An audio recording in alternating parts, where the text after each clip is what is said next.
Timestamps are included in the description below in case you want to skip ahead or come back to certain sections to revisit later.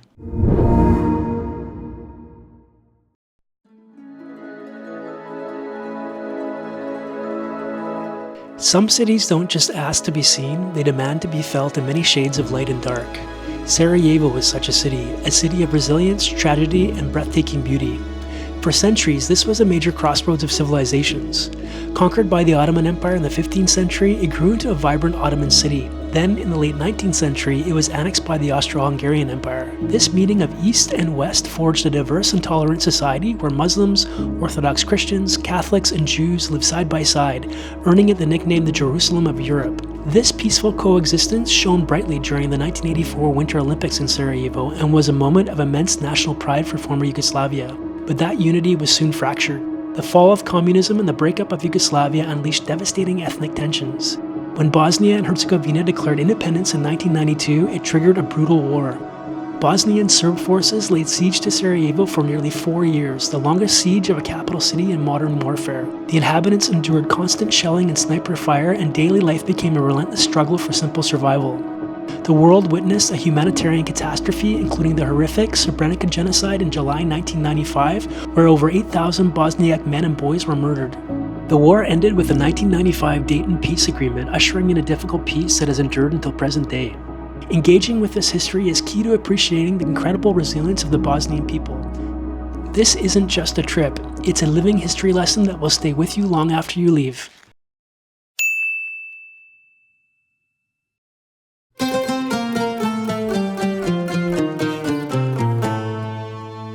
We begin our journey at the Eternal Flame, a striking memorial to the liberation of Sarajevo and its victims of World War II.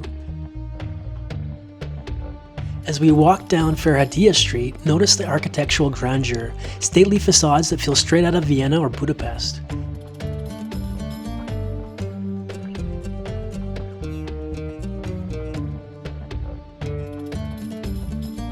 Continue down this street and you'll eventually arrive at the Meeting of Cultures line, marked clearly on the pavement below.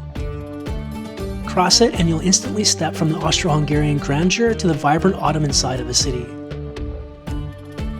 We've entered the Baščaršija, the city's Ottoman heart.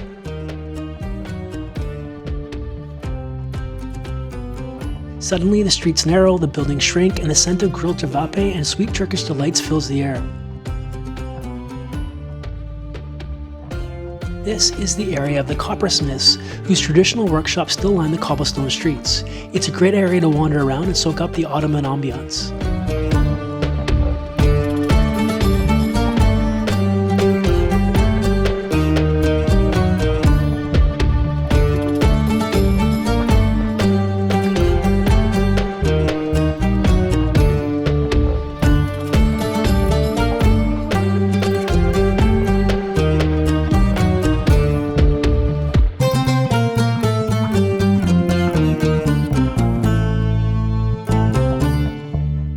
Now let's head to the river and the famous Latin Bridge. This unassuming spot was the location where Gavrilo Princip assassinated Archduke Franz Ferdinand in 1914, the spark that ignited the First World War.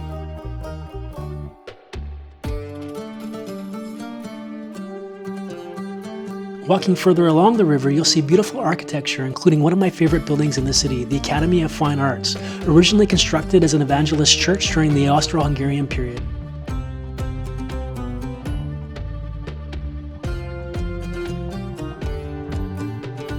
And don't miss hiking up to the Yellow Fortress to take in the stunning views of the city below.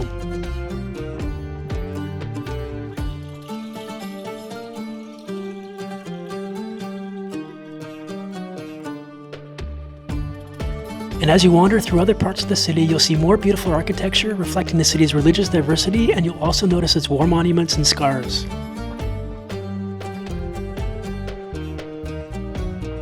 Look for the Sarajevo roses, mortar explosion scars in the pavement deliberately filled with bright red resin. There are around 200 Sarajevo roses throughout the city, marked on locations where at least 3 people were killed during the Siege of Sarajevo. They are silent, constant reminders of the 44-month siege of the 90s.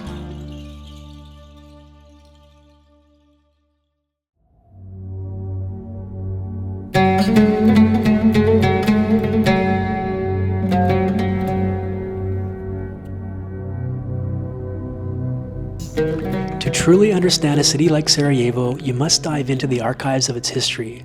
The National Museum of Bosnia and Herzegovina holds treasures spanning from prehistory through the Ottoman and Austro-Hungarian eras. Its sheer breadth reminds you how deep the roots of this region go.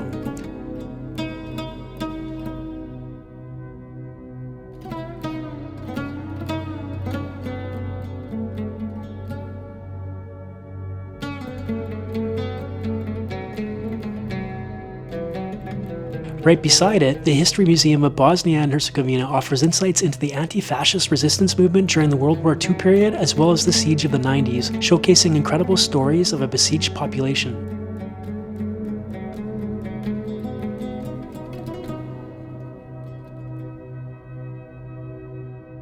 Another essential stop is the Tunnel of Hope. This hand-dug 800-meter-long tunnel under the airport runway was the city's literal lifeline, smuggling in food, supplies, and fuel. Walking even the short, reconstructed section allows you to physically feel the claustrophobic conditions under which life was sustained here.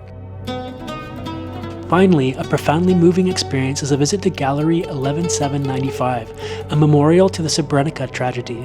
I highly recommend purchasing the audio guide here. This photographic memorial to the victims of the Srebrenica genocide is raw, heartbreaking, and done with the utmost respect. It's an essential act of remembrance that connects visitors to this tragic human loss.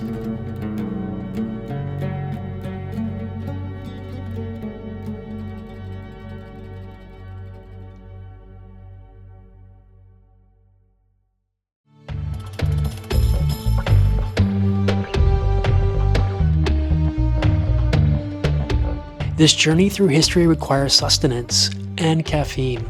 I can definitely recommend indulging in traditional Bosnian coffee, which is rich, strong, and traditionally served with a sweet Turkish delight. My favorite coffee house was Divan on the Ottoman side of town, which has great Eastern ambiance. And if you want to try some traditional Ćevapi, which is grilled meat served with flatbread with onions and kaymak cheese, I can recommend Noon and Seljo restaurants. Here, the service was friendly and fast, and the food was delicious.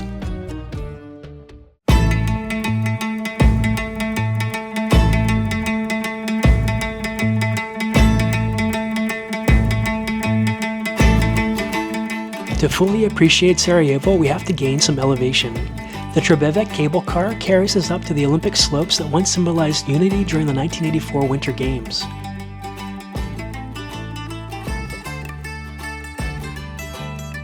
A short walk brings us to the abandoned bobsled track. Imagine this place packed with cheering fans during the 1984 Games. But during the siege in the 90s, it was a sniper's nest. Today, it's been reclaimed, a canvas for colorful, sprawling art, a testament to recovery, and a beautiful refusal to let a place of joy be only defined by trauma.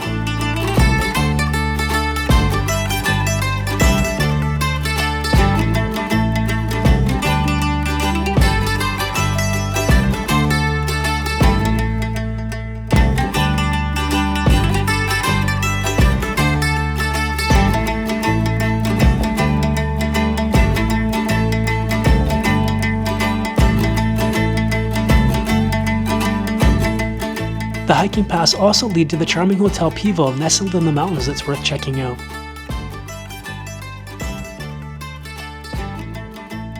And before you take the cable car back down to the city, be sure to visit the rooftop terrace above the cable car terminus to take in the stunning views one more time before descending.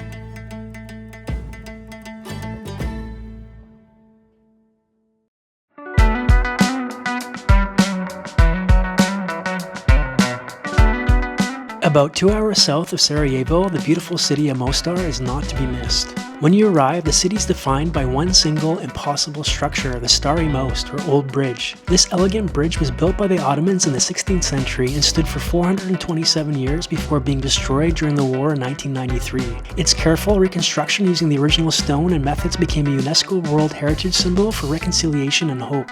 Every summer, members of the local diving club continue the decades-long-old tradition of leaping 70 feet from the bridge into the freezing river below. If you can, I recommend staying at least one night in Mostar so you can appreciate the city at night. It's such a magical city to behold when it's all lit up at night.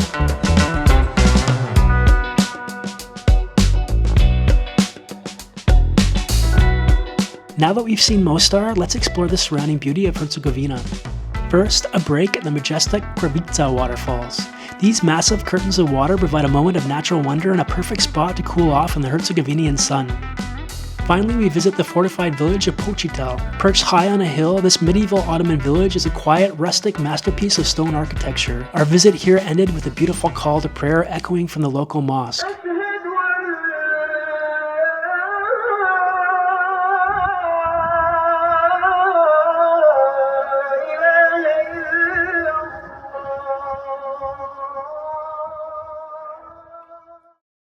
Sarajevo and Mostar don't offer a simple vacation. They offer a living history lesson that challenges you, moves you, and inspires you. If you want a trip with many shades of light and dark that stay with you long after you leave, you need to visit Sarajevo and Mostar for yourself. You won't be disappointed. Thanks for watching Wander Yonder, and stay tuned for the next travel video coming to you very soon.